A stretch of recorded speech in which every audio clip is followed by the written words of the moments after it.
Good afternoon. This is a regular City Commission meeting for the City of Largo. Today is October 3rd, 2023. I'd like to call this meeting to order.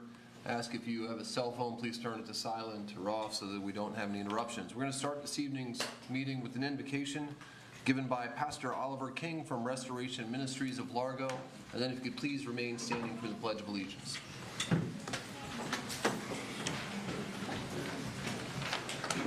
Good evening. It's always an honor and a privilege to be here to do this invocation. I want to say thank you. And also want to say thank you to the City of Largo for providing a grant to the ministry to be able to assist us with the homeless crisis and also providing food to families. We were able to provide food for 50,000 families, 50,000 bags of food. So thank you for the grant that was provided to my ministry. Let us pray. Dear Lord God, the creator of heaven and earth, our strength, our guide, our help in the time of trouble, we take this moment, God, to say thank you for the many blessings that you share or you provide to us every single day. Thank you for providing the blessings to our city, our community, our families, our government. We say thank you, God, for the protection that you provide to the many families that live in this city. In this commissioner's chamber, we ask for instructions, understanding in this meeting. Help us to hear and to understand, God, and to learn from one another. We ask, Father, that you continue to bless us, continue to watch over us. We ask, Father God, that you help us, Father God, to walk together, to come together, God, to make this city even greater. We offer, Lord God, our continued prayers for the homeless and those who are in need of help. Bless and continue to heal the many families impacted by illness and setbacks. We ask, Father God, to watch over those that are suffering from financial strain. Lastly, Father God, we ask that you bless our country and our families. Bless our president and our leaders around this country. We will forever thank you, God, and give you praise. In Jesus' name, amen. I pledge allegiance to the flag of the United States of America and to the republic for which it stands, one nation, under God, indivisible, with liberty and justice for all. Thank you, Pastor, and thank you for the great work that you and your ministry do for our city. Thank you. The first item on the agenda today is a ceremonial item, the swearing in of some new police officers. Chief. Good evening, and thanks for allowing the police department to share this form for our swearing-in ceremony. The transition from a non-sworn civilian to a full-time, fully functional, fully empowered police officer is a long one. Ultimately, it's a process that takes about a year to complete. That's after the candidate has gone through a very detailed and thorough application process, background investigation to meet the standards and qualifications set by the state of Florida and the Largo Police Department. Throughout this process, there's several key milestones or moments. If you're a new police officer, you're subjected to a grueling 22-week-long police academy that's both physically and academically challenging. If you're a previous police officer from another state, you've already attended their full-time academy and have to attend an EOT or equivalency of training academy. You must then pass the lengthy state of Florida officer certification exam, which is ridiculously long and covers about 20 topics such as law training, firearms, first aid, vehicle operations, defensive tactics, and serving your community. After graduating and passing the state officer exam, the new officers go through a couple months of training inside the police department to hone their newly learned skills and our practices at the Largo Police Department. After being tested several more times, it's time for them to hit the road and learn on the job with their FTOs. And finally, once we're sure they've completed the competency and have the competency and skills to work on their own, they're released. It's a long and arduous process that takes at least a year or more to fully complete. Actually, you guys can come on up. I should have had them come up beforehand. I forgot all about it. We went over this once. Perfect. The men and women standing before you this evening have put themselves out there and made the selfless choice to put themselves through the process with the goal of service to others in the community. They've dedicated blood, sweat, and tears with the goal to work in a profession that's often scorned when things go awry, but often always needed to balance good and bad of society. This brings us to tonight, the swearing-in ceremony, which is typically one of the moments in a police officer's career that's etched into their memories. It marks the date when they finally officially take the oath to protect and serve. I'm very proud to be part of this ceremony here tonight and proud to introduce to the mayor, commission, staff, and community the newest members of the law enforcement community for the city of Largo. Starting on the right, Officer Andrew Schwager. Can you guys see? Yep, you see well. Andrew's originally from New York. He played lacrosse and graduated from the New York Institute of Technology with a bachelor's degree in 2016. Andrew moved to Florida about 2 years later to pursue a career in law enforcement. He's currently the head coach of Sun Lake High School's varsity lacrosse team. In his spare time, he enjoys watching and playing sports. Andrew has 3 older brothers who have always motivated him to be the best person he can be, and parents who have supported him through every aspect of his life. His career aspirations with the department would be to either be on the K-9 unit or the SWAT team. Pinning Officer Schwager this evening will be his mother, Rosemary. Officer Andrew Schwager. Officer Christina Abraham. Christina was originally born in Queens, New York, and moved with her family to Tampa, Florida in 2011. She attended Freedom High School in Tampa, where she spent a lot of her time volunteering within the community with the NJROTC, the National Junior Officers Training Corps program. After high school, she attended the University of South Florida, graduating with a bachelor's degree in criminology in 2020. During her time in college, she worked with the Chipotle Mexican Grill as a manager and completed an internship with the Tampa Police Department. In 2021, she became a juvenile detention officer at the Hillsborough Regional Juvenile Detention Center in Tampa, where she worked for a year before being accepted into the police academy this past March. In her free time, Christina enjoys reading, exercising, and spending time with her friends and family. She also has 2 dogs, a pit bull named Bentley and a miniature Dachshund named Jackson. In attendance is her family, her boyfriend Jalen, and a few of her close friends. Pinning Officer Abraham this evening will be her mother, Amy Lopez. Officer Christina Abraham. Thank you. Officer Edwin Cherry. Edwin was born and raised in Chicago, Illinois. He graduated from Romeoville High School in 2011. After graduation, he enlisted in the United States Army and was stationed at the 10th Mountain Division, Fort Drum, New York. Edwin served 4 years honorably and separated as an Operation Enduring Freedom veteran. He then moved to Florida and pursued his law enforcement career. Edwin comes to the Largo Police Department after serving 6 years with the St. Petersburg Police Department. He is excited to join the Largo Police team and looks forward to his new beginnings.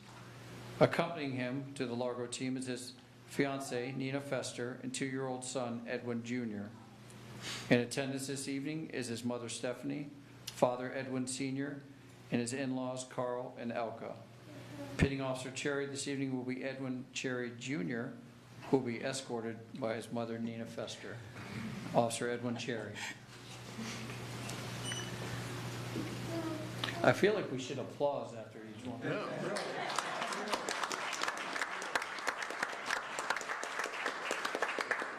So that was for the first 3. So Officer Jason Weber. Jason was born in South Carolina and raised in Tarpon Springs, Florida. He's an alumnus of Clearwater Central Catholic High School, class of 2016. Jason obtained his bachelor's degree in business management and administration from the University of South Florida.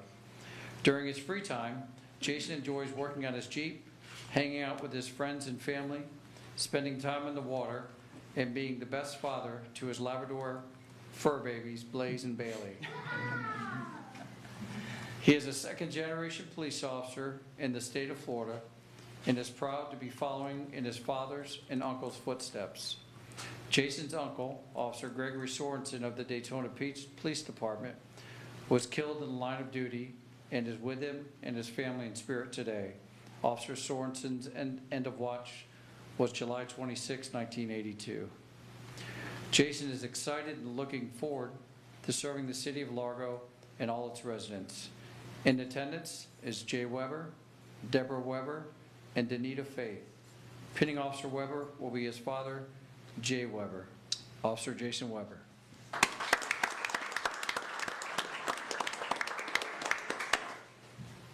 Officer Keith Izakowski. Officer Izakowski was born and raised in the city of Saratoga Springs in upstate New York. Upon graduation from high school, Keith enlisted in the United States Marine Corps, where he served at Camp Pendleton, California, Camp Lejeune, North Carolina, and overseas in Okinawa, Japan. While stationed overseas, he was deployed to Guam, Tinian, Saipan, Korea, the Philippines, and Afghanistan. Keith comes to Largo with prior law enforcement experience from the city of New Bern, North Carolina, and the Department of Defense as a civilian law enforcement officer, with a combined 8 years of experience. While serving with those agencies, Keith was a patrol officer, canine handler, and also served with the Street Crimes Unit. He has an associate's degree from Purdue Global University and intends to continue his education to complete his bachelor's degree in criminal justice. Keith and his family recently relocated to Tampa Bay area from Northern Virginia. Keith's wife, Erin, is deployed with the Department of Commerce. His son, Joshua, recently began college at the University of Central Florida, and his daughter is in her final year of middle school. He looks forward to serving the Largo Police Department. His immediate aspirations are to become a canine handler or work for the narcotics unit and then become a patrol supervisor. Pinning Officer Izakowski will be Erin Izakowski, his wife. Officer Keith Izakowski.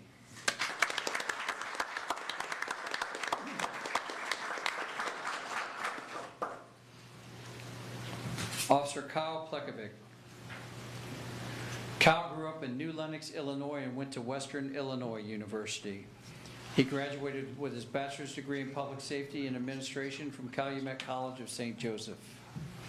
Kyle was hired his senior year of college by the Chicago Police Department and worked there from 2017 until June of this year. He and his fiancee relocated to Florida for her job. They both love to hunt, fish, and spend time with their dog and family. Pinning Officer Plekovic will be our Current Officer Ryan Kennedy. Officer Kyle Plekovic.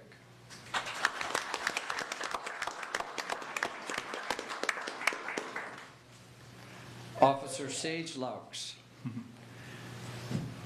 Sage was born and raised in Largo. She recently graduated from Florida Gulf Coast University with a bachelor's degree in political science.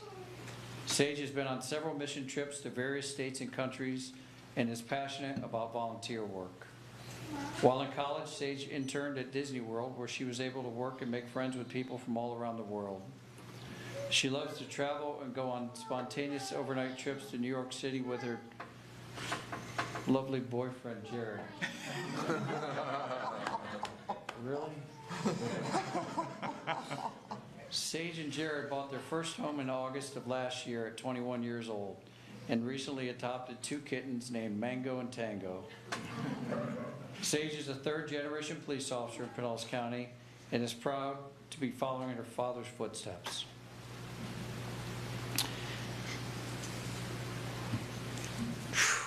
Give me a second. This is,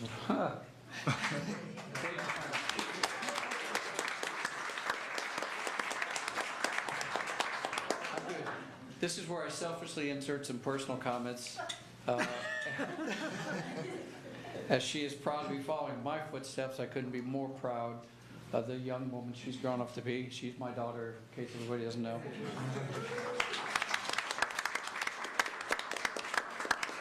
She has amazed me her entire life, and frankly, she inspires me every day.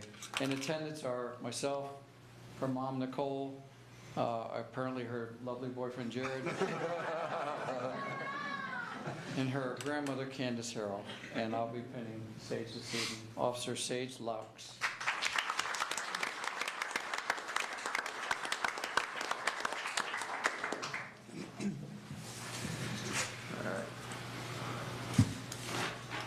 Raise your right hand. I state your name. Do solemnly swear. That I will support and protect. The Constitution of the United States. And of the state of Florida. Against all enemies. Domestic or foreign. And that I will bear true faith. Loyalty and allegiance. The same. That I am entitled to hold office. Under the Constitution. That I will faithfully perform. All of the duties. Of the office of police officer. In the city of Largo. Upon which I'm about to enter. Congratulations.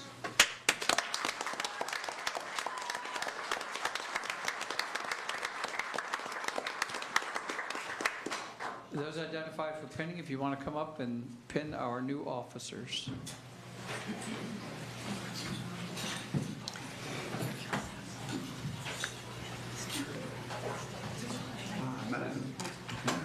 I would have been up here for him.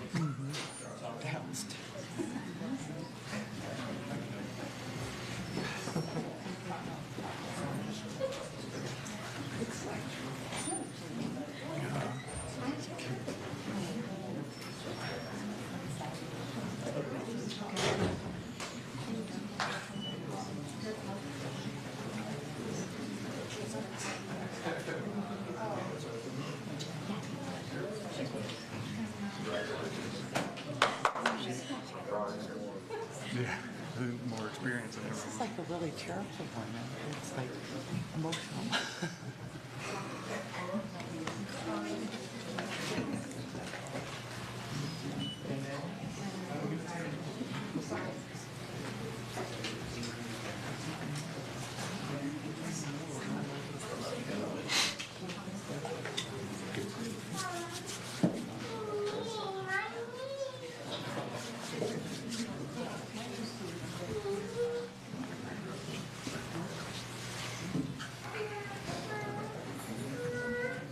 We do one final round of applause for our new officers.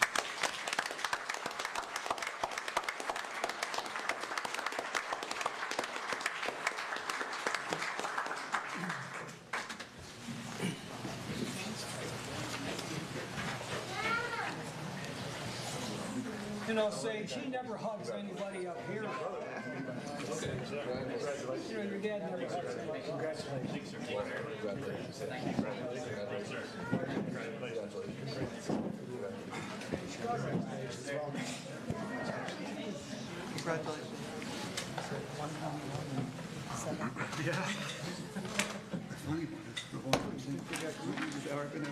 Thank you, Chief. Thank you. Next, we will have a proclamation recognizing the 80th anniversary of the Danish rescue.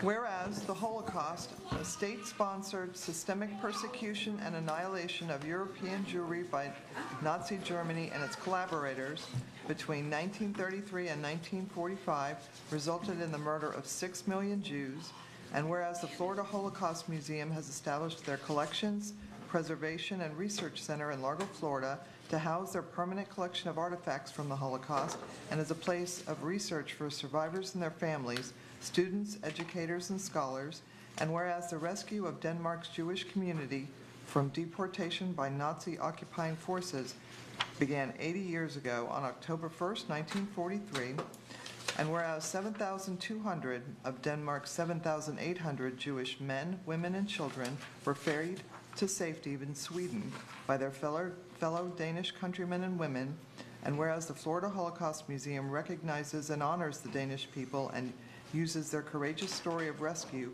to educate students and visitors about the importance of personal choices and standing up for what is right, And whereas the Florida Holocaust Museum has acquired the fishing boat Thor, used in that rescue, as a symbol of resistance and of being an upstander, and will share the stories of rescuers and the survivors saved by them to teach individuals about the inherent dignity of human life and empower them to make positive changes in our community. Now therefore, I, Woody Brown, Mayor of the City of Largo, Florida, and on behalf of the City Commission, do hereby recognize the 80th anniversary of the Danish rescue in the City of Largo and encourage all citizens to visit the Florida Holocaust Museum and learn more about the 1943 rescue of Denmark's Jewish community.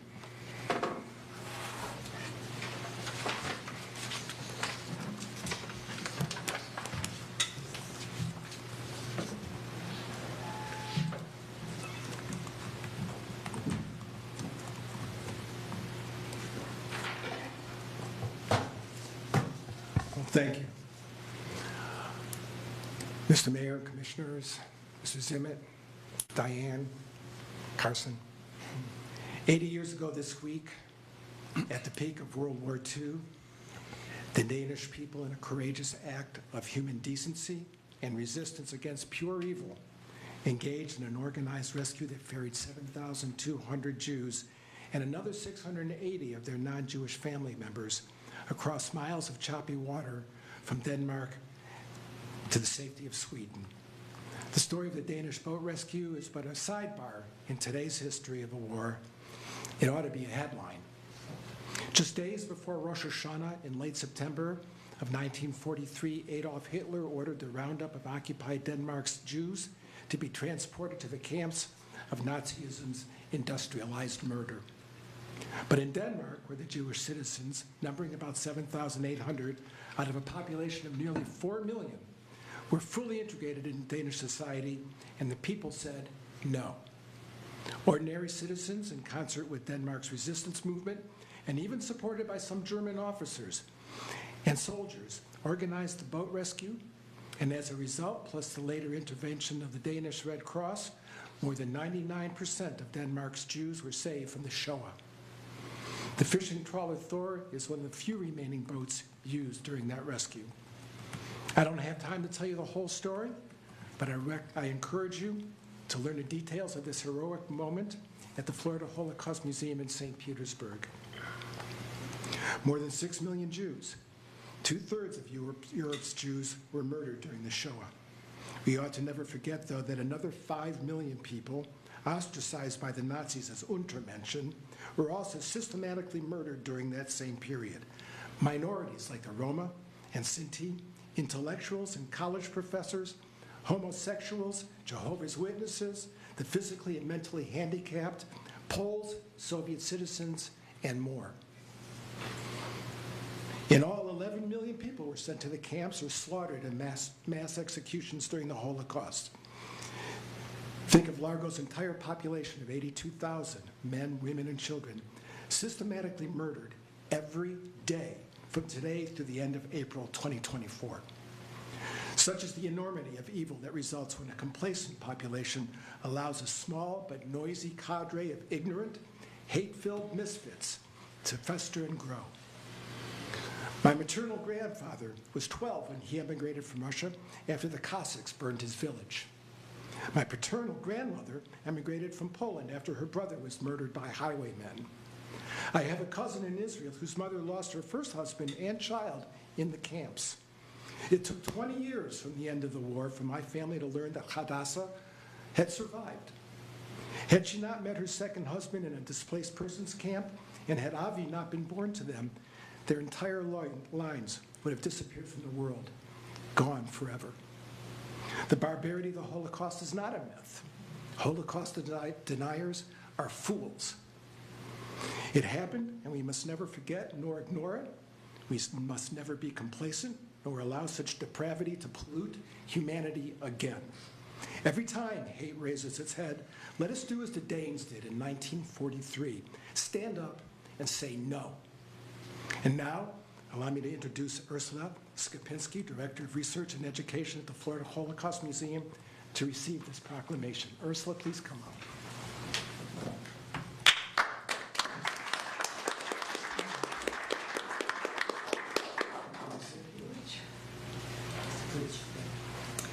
Thank you so much. On behalf of everybody at the Florida Holocaust Museum, I want to express our gratitude. It's very moving to be here, to hear those words, to hear appreciation for this history. Yes, we can draw a lot of lessons from the history of the Holocaust. Usually, they are very challenging, difficult lessons of some of the worst behaviors of human beings who chose to dehumanize their fellow humans. The majority of Jewish victims, men, women, and children, had no one to turn to for help. As you mentioned, 6 million Jews, innocent human beings, were murdered in the Holocaust. Denmark shows us that there were other choices. It was possible to stand up. We can see the example of the clergy standing up, the lay authorities, and regular citizens, including the underground movement, who decided to see human beings in their neighbors. Because if one of us is suffering, regardless of our background and differences, we are all suffering, and we need to stand up for one another. That's one of the biggest lessons. Some Danish Jews were betrayed during that rescue operation, but the majority were helped and smuggled to Sweden, where they were received and offered refuge. What's also important, they were able then to go back to Denmark, to their homes in the majority of cases. Now, the boat Thor, that's in our storage facility in Largo, those of you who were able to come to our event on Sunday, you were able to see it in person. We just talked about it before the meeting. It's a great teaching tool. It will be on display at our museum, and we can't wait to share it with the general public. I also want to mention that those lessons that we are talking about are very important in the current climate of open anti-Semitism. Everywhere we turn, we see anti-Semitic comments on social media, in conversations. According to the audit of anti-Semitic incidents conducted by the Anti-Defamation League, last year there were 10 anti-Semitic incidents per day in our country. Anti-Semitism is a global problem, but we are not free of it. Anti-Semitic incidents happened in every state, including our state of Florida. So we believe that the only way to combat anti-Semitism is through education, through great partnerships. We at the museum have received a lot of students and teachers on field trips to the museum. We are always grateful for those visits. We provide teacher trainings, including to the police department. It was so moving to see that ceremony. So we are very, very grateful for that partnership with Largo Police Department and with the city of Largo. I can't thank you enough for this support and for spreading the information, raising awareness about what happened during the Holocaust. Thank you so much.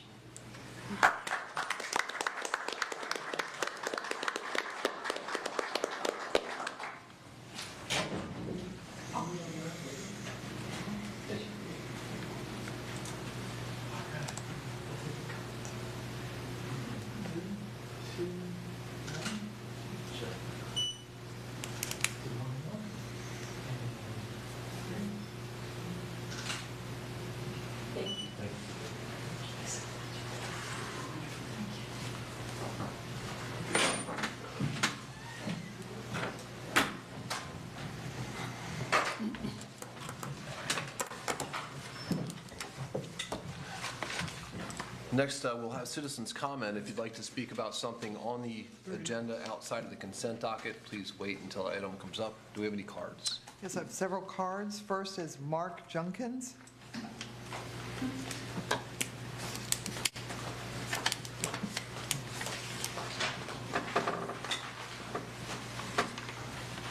Good evening, Mayor Brown. I'm here to speak about the ordinance 1178. To my knowledge, you are working on changing it.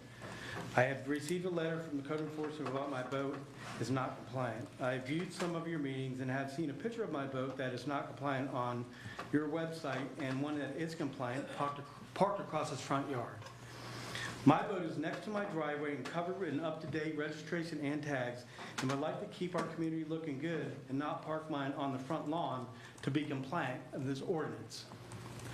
My boat does not impede the sidewalk or obstruct or block any view from the street. I pay a lot of taxes to live here. I live 3 miles from the water. I love to fish. I love to boat. I've had my kids boating, my grandkids. I teach them how to fish. So I would like you to look at this ordinance and vote to change it. Thank you. Thank you. Next speaker is Bruce Halton.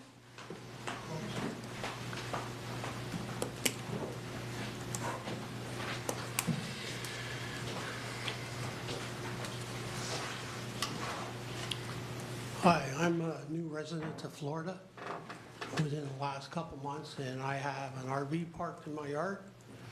And measuring the distance that is required, I would have to park my camper across my house and block 32 feet of it instead of in the driveway or beside the driveway, which is currently is 25 feet. So I'm hoping that the change comes about, because I've had no complaints about it, but I did get a written statement from the city that it needs to be 55 feet from the center of the road. And center of the road, 55 feet, leaves me 10 feet to put my camper sideways across my house. Thank you. Thank you. Next speaker is Con Luke. I hope I said that correctly.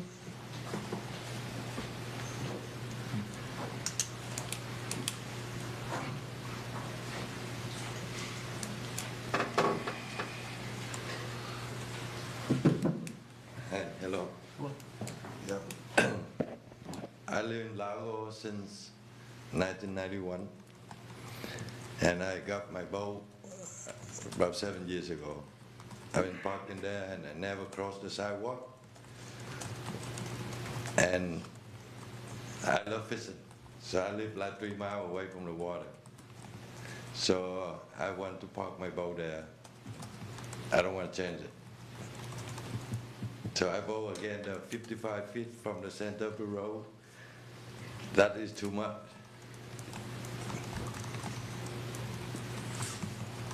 That's it. Thank you. Next speaker is John Lauser.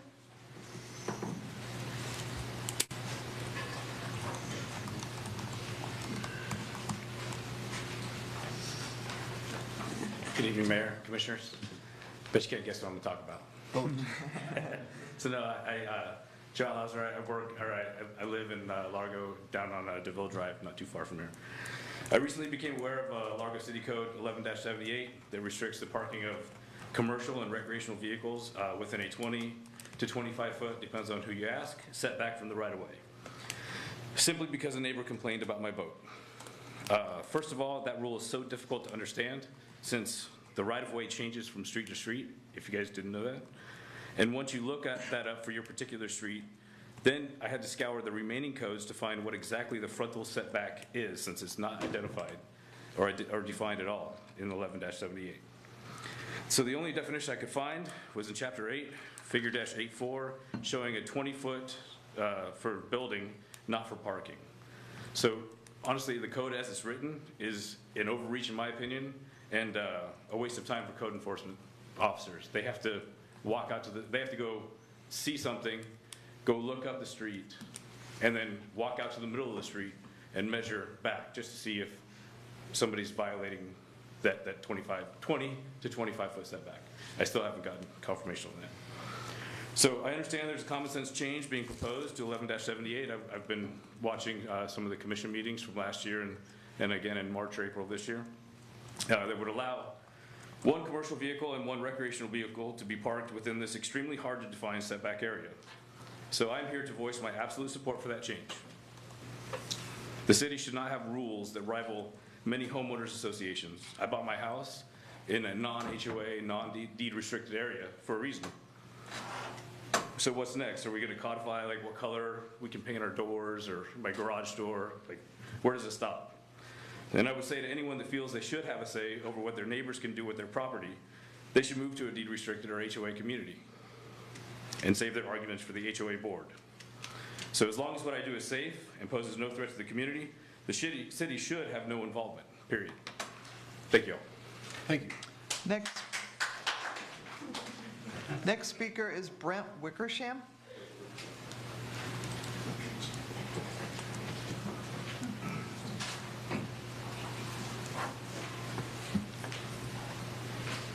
Good evening, everyone. My thing is the same as my neighbors. You know, we live in a nice neighborhood and we have our toys that we like to play with, and we take responsibility for those, keeping our neighborhood nice and in shape. And we want to, you know, be able to have those at our homes where we can use them at our leisure and enjoy them and, you know, have our home life that we have. So hopefully we can get these changes made where it's common sense and we can continue to enjoy our toys and have a nice neighborhood like we have. Thank you. Thank you. Next speaker is Dwight Bolanowski.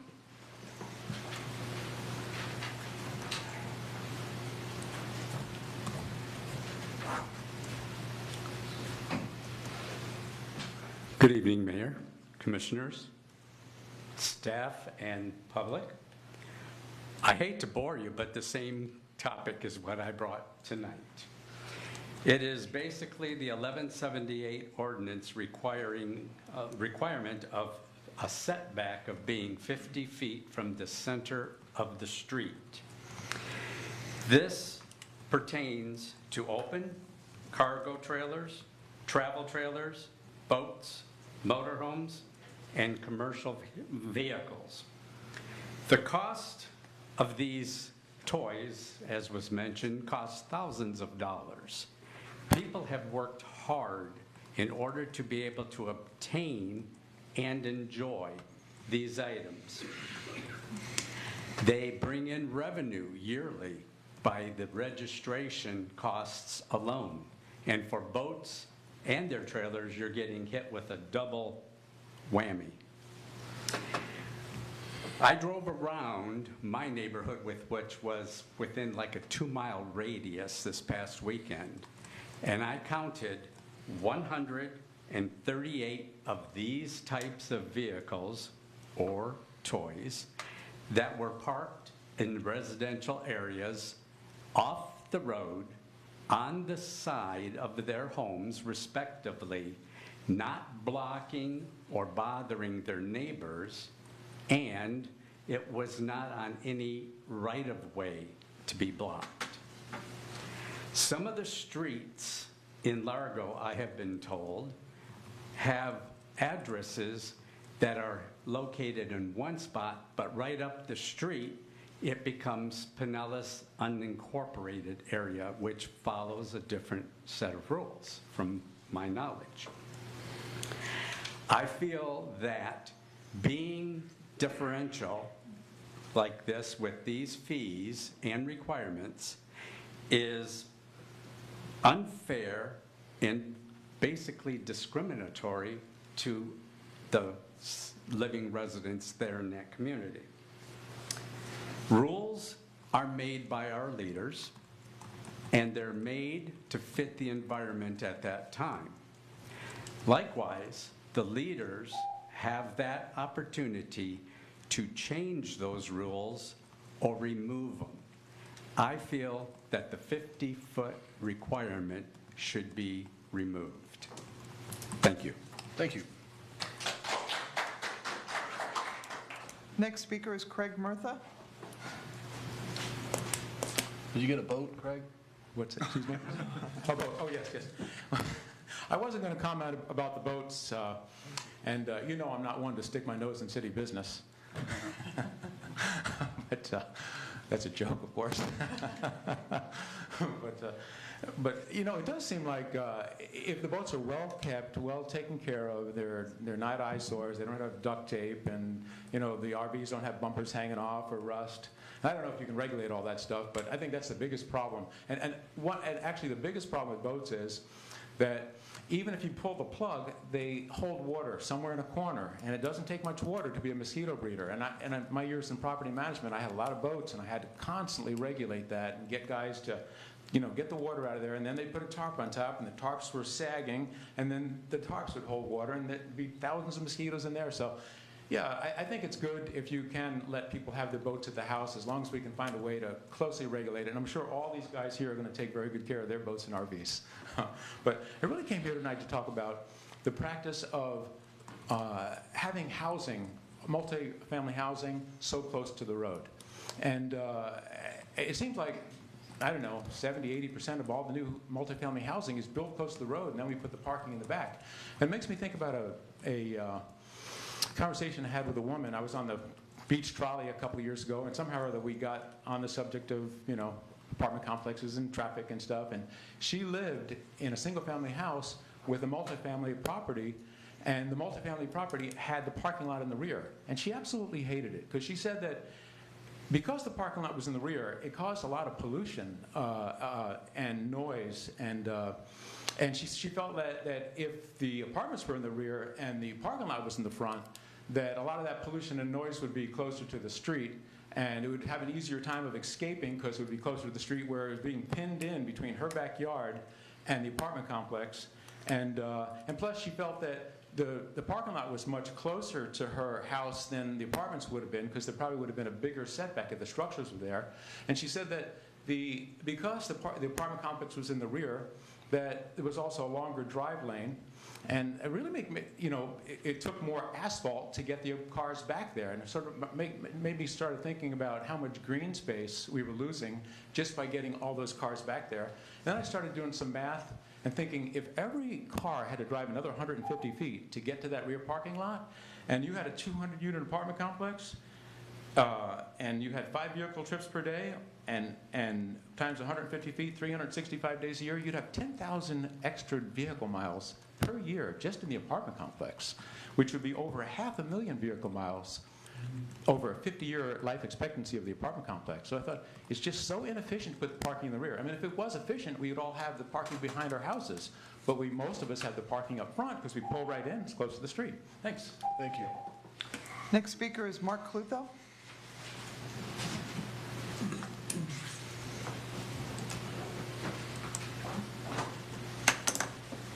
Mark Clutho, Largo. Well, the new city manager's not here because he had to fly to Berlin. Yeah. Burn the carbon, or pump the carbon. Isn't that beautiful? And then here's the headline: developer aims high with proposed project. Oh, and this thing is absolutely hideous. Goes well with that sick new city hall. What did Winston Churchill say? We shape our buildings, thereafter they shape us. So the headlines read, soon our oceans could feel like jacuzzis. The woman that swam from Cuba to Florida said 10 years ago, I swam from Cuba to Florida. I couldn't do that today. And the U.S. sets a record for billion-dollar weather disasters. America still stands in the way of solving climate change. And the earth just endured its most sizzling summer. And then here's the headline, what is coral bleaching? Here's how an unprecedented ocean heat wave causes changes below. Well, it's that old cause and effect. You make your stupid buildings, like your library and the community center and your planned city hall, and now this stupid building here that you, of course, are sanctioning.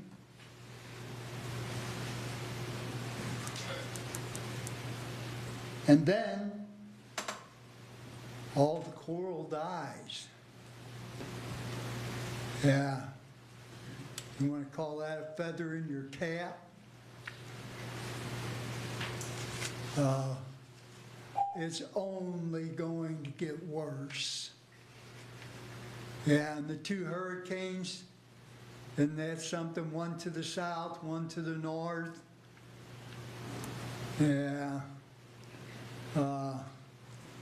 And you still wear your coats. How sick.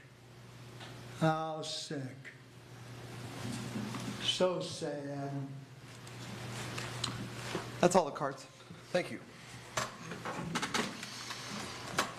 Next is approval of tonight's agenda. Move approval. Pull number 10, please. Number 10. Yes. All in favor, say aye. Aye. Can I get a second? No, second. I got a motion and a second. All in favor, say aye. Aye. Any opposed? Motion passes 5-0. Next is approval of minutes from the special meeting on September 18th. Move approval. Second. All in favor, say aye. Aye. Any opposed? Motion passes 5-0. Next, consideration of the minutes of the regular meeting on October 19th. Move approval. Second. All in favor, say aye. Aye. Any opposed? Motion passes 5-0. Could I hear the consent docket, please? Item 6, appointment of Commissioners Jamie Robinson, Eric Gerard, and Chris Johnson to the City of Largo's Audit Committee. Item 7, approval of a service level agreement with Brycer LLC to provide third-party reporting services to track, collect, and sort data associated with the inspection, testing, and maintenance of fire prevention systems. Item 8, approval of Addendum 1 to scope and fee for the Fire Station Number 39 reconstruction project with Wanamaker Jensen Architects Incorporated in the amount of $132,239 in accordance with RFQ number 20-Q-692. Item 9, award of contract number 23-B-786, Venetian Gardens Drainage Improvements Project to Keystone Excavators Incorporated for construction in the amount of $1,650,630.50 and an owner contingency of $113,369.50. Thank you. For the consent docket, I'll entertain a motion. I move to approve the consent docket without commission discussion and including staff background provided in the commission packets. Second. All in favor, say aye. Aye. Any opposed? Motion passes 5-0. Item number 10, Commissioner Gerard. Thank you. In reading this agenda item, it states that the Fire Rescue Department received a proposal for 4 police interceptor utility hybrids in a couple of different areas. And I know that we ordered 4 utility hybrids for the police department, I think back in 2022, and they still haven't arrived, and there's no promise that they'll ever arrive. I'm wondering, have we received any guarantee that these vehicles are in the pipeline, being built, and will be delivered? We have been told that they'll be built starting in July of calendar year 2024, and that they will be a 2025 model, and there's an estimated time of delivery anywhere between 8 to 11 months. From today or From that build time? July of 2024. Okay, correct. so from July, so we might get them in, Late, maybe July of 2025. late 2024, if not early 2025, correct. I wonder if they're going to arrive after our police interceptors. So, but anyway, thanks very much, because it was concerning that we would be ordering more of what's not being delivered. Yes, sir. Thank you. Thank you. Any other questions? Yeah, I got a question. Considering item 8 was for the new fire station, what do you think is going to happen first? Get the vehicles or get the fire station built? For those hybrids, I believe they'll come in sooner. Really? Yes, sir. I'm Oh, hoping so. don't say that. Yes, sir. You've got a bunch of folks down at 39 that are kind of, they got their mail forwarding ready to go. Yes, sir. Totally understand. You're serious? Well, the last schedule that I saw for the Fire Station 39 is a completion in the summer of 2025. Wow. Thank you. I move to approve the purchase of new fire rescue vehicles from L&J Fleet Sales, Duval Ford Fleet Sales, and 10-8 Fire Equipment, Inc., in accordance with Sourcewell Cooperative Purchasing Contract number 091521-NAF, number 60920-NAF, and number 113021 in the estimated amount of $1,996,300. Second. I have a motion and a second. All in favor, say aye. Aye. Any opposed? Motion passes 5-0. Thanks, Chief. Thanks, sir. Mr. Zimmett, do you have anything this evening? I have nothing tonight. Commissioner Holmes? Yeah, I've just one thing. After watching the news broadcasts from Philadelphia and New York and Portland and Seattle and stuff like that, it makes you very grateful for the police department that we have. Thank you. Thank you. Commissioner Robinson? Commissioner Gerard up. No, Commissioner Gerard. Are you mad at me? No, I just skipped you. All right. Thank you. First of all, I do want to congratulate all the new officers. Thank you for selecting Largo for your career, and you've picked the best police department in Tampa Bay. I encourage everyone to visit the Holocaust Museum to see the display concerning the Danish boat rescue. I rode with Officer Albin Soto and Gina Nunziato with our mental health unit last week, and was incredibly impressed by the work they do and the sensitivity they bring to that job. And I'm looking forward to riding with them again. It is a true education, and I do want to thank them for taking me along and allowing me to see what they do every day. And finally, well, not finally, but October is Domestic Violence Awareness Month, and I'm wondering if we're going to have any kind of recognition of that, maybe at the next meeting. Do we know anything about that? I signed a proclamation today. Ah, wonderful. I'll be out here next meeting. Great, great. And a moment of silence for the Rays today, and hopefully they'll do better next time. Thank you. Thank you, Commissioner Robinson.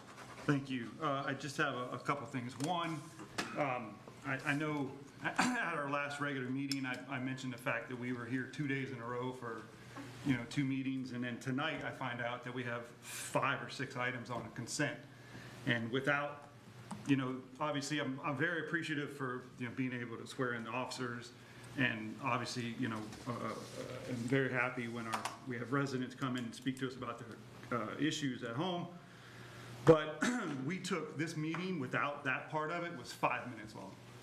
And there are, I don't know, 10 people from staff out there, plus, uncounted, hours and time that's been spent on this meeting. I want to ask and request that we put a little bit more thought into the meetings and make them as effective and efficient with everybody's time as possible. Because 5 minutes for all of us to show up, for everybody to show up here is, in my personal opinion, is a little ridiculous. So I just want to throw that out there. A couple other things real quick on a much happier note. I wanted to say happy birthday to my daughter Abby. She turned 15 on Saturday, and so if you guys live in the city of Largo, she will be driving soon, so Chief will probably be in touch. But, and then lastly, and most importantly, excuse me, wanted to say happy anniversary to my wife Scarlett, which is tonight, which is another reason why I'm not very excited. But yeah, 25 years. We were married when we were both 21 years old, which I would not recommend to anyone. But we were able to, make it this far. And she's my best friend, and has been around for, to support me in everything I've done, and I truly, truly appreciate everything she's done. Thank you. Thank you. Vice Mayor Hulk. So first I want to congratulate Scarlett on Yes. surviving 25 years. That's, yeah, you're right, absolutely. No, they're a great couple. We've been around both of them, and it takes two to make a good marriage. So, and happy birthday to Abby, who I just adore. Congratulations to our newly sworn in police officers. In this day and age, it's a huge challenge for them, and I'd just like them to know, as all of our first responders, but truly appreciate the job that all of you do. Thank you to the people that came out tonight and spoke as well. We are going to discuss this more, correct, this ordinance? Okay. because it's because of the emails and a couple of calls and then having people come out, and when you're driving around now, I find myself more aware of where people are parking, especially when I came home the other day and there was one 35-foot motorhome parked behind my driveway that made me not even be able to get in or out of my driveway. So I think it is something that we do need to discuss a little bit further. It's amazing the different aspects of it. So I'm happy that people have been coming in and giving us more information and different angles to look at this situation. So I'm glad we'll be talking more about that. I think that was all I had. Thank you. Thank you. To that point, I appreciate all the input today. I think that we've heard some other comments from maybe people that don't have boats, but certainly when we've talked about it and moving forward with potential changes, I think we're sensitive to the points that were brought up today. I will point out that nobody on this commission has changed parking regulation in the last 15 years. So we're kind of working on something that's been there for a long time, and I think the staff and the commission has showed the desire to look at those regulations and see if they still make sense, not just from a fairness standpoint or a property rights standpoint, but also from a safety for our employees who are going out there trying to enforce these codes and regulations that are on the books, and how we can make it simpler and also make sense for our community. And I think that we'll get there. It's just going to take a little bit of time. So I appreciate all of the input. I mean, I am curious how we had 8 people come out and talk. Like, what triggered that? I'm kind of curious, but I think I'll be able to find that out in the next couple weeks. But I wanted to mention also. Thank you to Commissioner Gerard for his efforts with the presentation tonight. Very well done, and I was hopeful to get over there to see the boat over the weekend, but I wasn't feeling that well, so I stayed home instead. They didn't want to see me that day. But thank you, Commissioner Gerard. Thank you. And our city manager is not here, so they're in the city manager's conference out of town, so I will see if we have any action items. I had none. In that case, meeting's adjourned. Thank you.